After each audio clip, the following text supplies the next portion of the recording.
Assalamualaikum warahmatullahi wabarakatuh.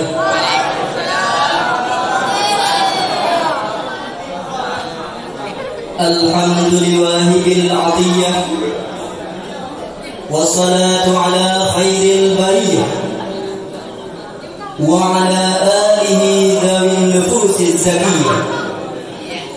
Amma ba'd, ta'zimul ikraman yang mulia kepada Abu Allahumma ja'al qabrahu rawdatan min riyadil jinan wa la taj'al qabrahu hufratan min hufarin nira.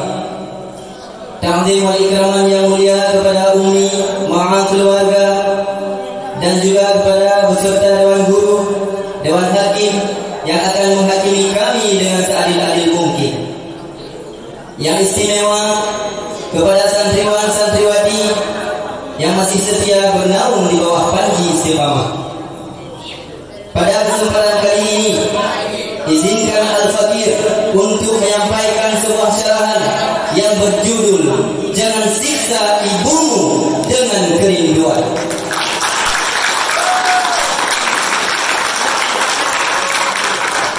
Hadirin sekalian seorang yang dirahmati Allah, berbicara tentang seorang ibu, tentu saja beliau adalah seseorang yang sangat berjasa dalam kehidupan kita. Dari Abu Hurairah radhiyallahu anhu berkata, seorang pria pernah mendatangi Rasulullah lalu berkata, "Ya Rasulullah, man ahaqqun nasi bi husni sahabati?" Siapa yang paling layak mendapatkan baktiku ya Rasulullah? Nabi menjawab, "Ummuka." Siapa lagi ya Rasulullah? Ummuka. Setelah itu siapa lagi ya Rasulullah? Ummuka. Kemudian siapa lagi ya Rasulullah? Abuka. Rasulullah menjawab 3 kali, ibumu, ibumu, ibumu, 1 kali ayat. Kenapa? Karena seorang ibu mempunyai 3 jasa yang tidak sanggup kita balas sampai hari ini, sampai saat ini, bahkan sampai detik ini kita tidak akan sanggup membalas jasa beliau. Yang pertama, ibu mengandung. Betapa besar pengorbanan beliau di saat mengandung kita. 9 bulan 10 hari kita menumpang dalam batinnya. Sanggupkah kita membalas jasanya? Tidak, saudara-saudara, sungguh tidak.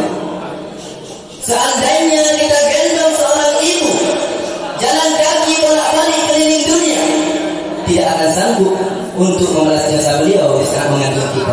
Itu yang pertama. Yang kedua, ibu melahirkan. Saudara-saudara, bisakah kita merenungkan, bisakah kita membayangkan betapa sakitnya seorang ibu di saat melahirkan kita? Belahan jiwa mereka terbangkan, bahkan nyawa taruhannya. Beliau sanggup melakukannya demi apa? Demi keselamatan buah hatinya. Seorang ibu bisa melahirkan bagaikan lilin di kala angin. Artinya 2 pilihan, antara hidup ataupun mati. Itu yang kedua. Yang ketiga, ibu menyusui. 2 tahun kurang lebih kita minum air susunya, tetapi beliau tidak meminta setetes pun balasan air susunya. Hadirin sedang yang dirahmati Allah, seorang laki-laki datang kepada Rasulullah lalu berkata, "Ya Rasulullah, izinkan aku mati syahid, karena orang mati syahid tidak akan merasakan sakratul maut, tidak ada siksa kubur, tanpa hisab langsung masuk surga." Nabi bertanya, "Alaka min ummi, ibumu masih hidup?" "Iya ya Rasulullah." Lalu Nabi berkata, "Ilzam rijlaiha fasammal jannah." Urus telapak kakinya, akan kamu dapatkan surga di sana. Jadikan ibumu seperti raja, maka rezekimu akan seperti raja. Allah telah mewajibkan kita menyembah Allah. Setelah Allah langsung wabil walidaini ihsan. Maka jangan pernah kalian melawan ibumu, karena jika kalian melawan ibumu, kalian tidak akan pernah mencium kebahagiaan. Sekalipun hartamu banyak, kalian akan berenang di dalam air mata penderitaan sampai kematian datang. Ingat, hasil kerja keras kalian, jikalau kalian sukses, itu cuma 30% dari usaha kalian. 70% itulah suara tangisan seorang ibu di tengah malam. Penuh keringat beliau bekerja. Apa kata hatinya? Ya Allah, hamba mohon ya Allah, jadikan anakku sukses suatu saat nanti. Itu doanya. Maka di saat kita sudah sukses, hidup mewah, harta banyak, tinggal di luar kota, tapi di saat seorang ibu menelpon, nak, ibu merindukanmu, nak. Bisakah kamu pulang untuk menjumpai ibumu, nak? Ibu ingin menatap wajahmu, nak. Maka di saat seorang ibu berkata begitu, segera tinggalkan pekerjaanmu, tinggalkan jabatanmu, tinggalkan istrimu, tinggalkan anakmu, pulanglah untuk menjumpai ibumu. Jangan siksa ibumu dengan kerinduan. Beliau sudah tersiksa di saat mengandungmu. Beliau sudah tersiksa di saat melahirkanmu. Beliau sudah tersiksa di saat merawatmu. Jangan siksa lagi dengan kerinduan.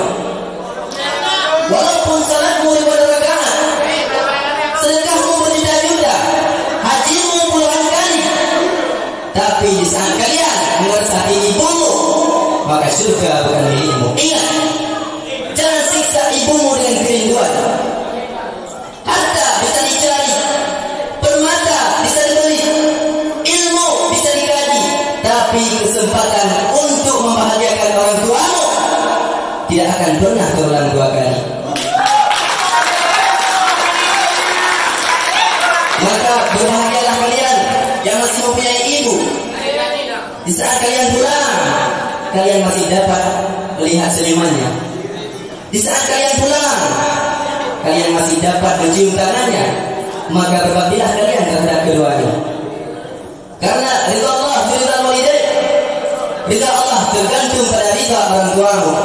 Wasaqatul rabba fi saqatul walidain, dan murka Allah juga tergantung pada murka orang tuamu. Maka sebuat apapun usahamu, sekeras apapun perjuanganmu, jikalau bukan karena ridha orang tuamu, kalian tidak akan pernah mendapatkan hasilnya. Terkadang yang ikhtiar orang tua, yang mendapatkan hasil anaknya.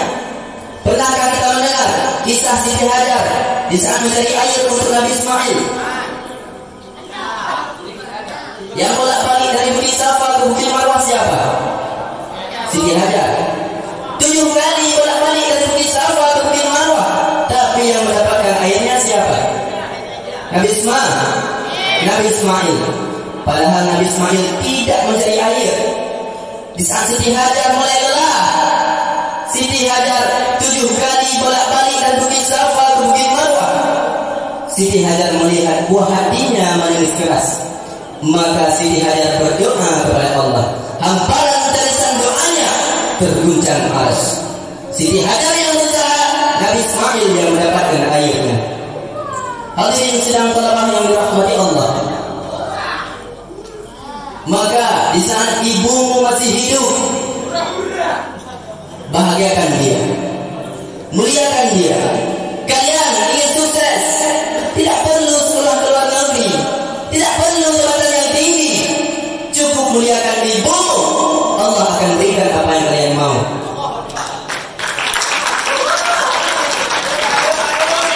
Ma'asyiral muslimin wal jumlatul mu'minin rahimakumullah. Kita yang duduk di sini, kita yang berada di tempat yang mulia ini, apakah kita tahu kenapa orang tua kita meninggalkan kita di sini? Mereka meninggalkan kita di sini bukan semata-mata ingin melihat anaknya berada di pesantren, tetapi mereka meninggalkan kita di sini. Mereka sudah menyimpan harapan yang begitu besar daripada kita. Apa harapan beliau? Beliau tidak mengharapkan apapun. Beliau mengharapkan di saat akhir hayat hidupnya, buah hatinya yang akan mengantarkannya dengan kalimat la ilaha illallah. Beliau tidak mengharapkan apapun. Di saat beliau sudah terlentang berpakaian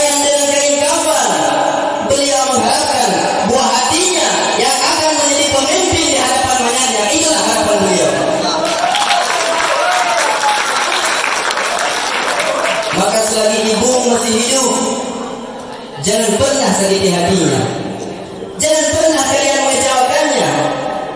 Di saat beliau berbicara, wa qul lahum qawlan kariman, bicaralah kalian dengan perkataan yang baik, perkataan yang mulia di hadapan keduanya.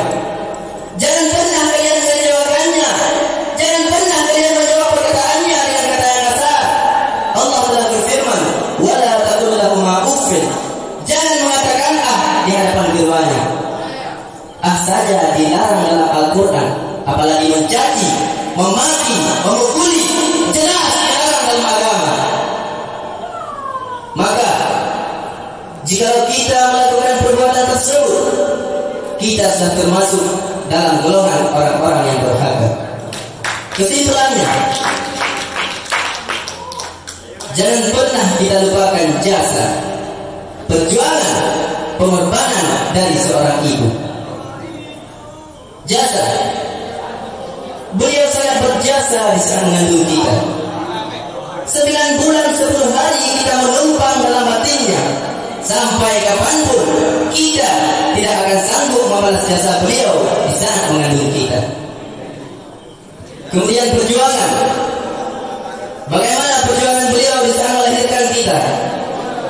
Tetesan darah beliau berjuang, tetesan keringat beliau berjuang, tetesan air mata beliau berjuang, belahan jiwa mereka korbankan, bahkan nyawa taruhannya beliau sanggup melakukannya. Demi apa? Demi keselamatan buah hatinya yang tercinta. Maka yang pernah kita merupakan jasa beliau di saat mengandung kita, perjuangan beliau di saat melahirkan kita, pengorbanan beliau di saat merawat kita.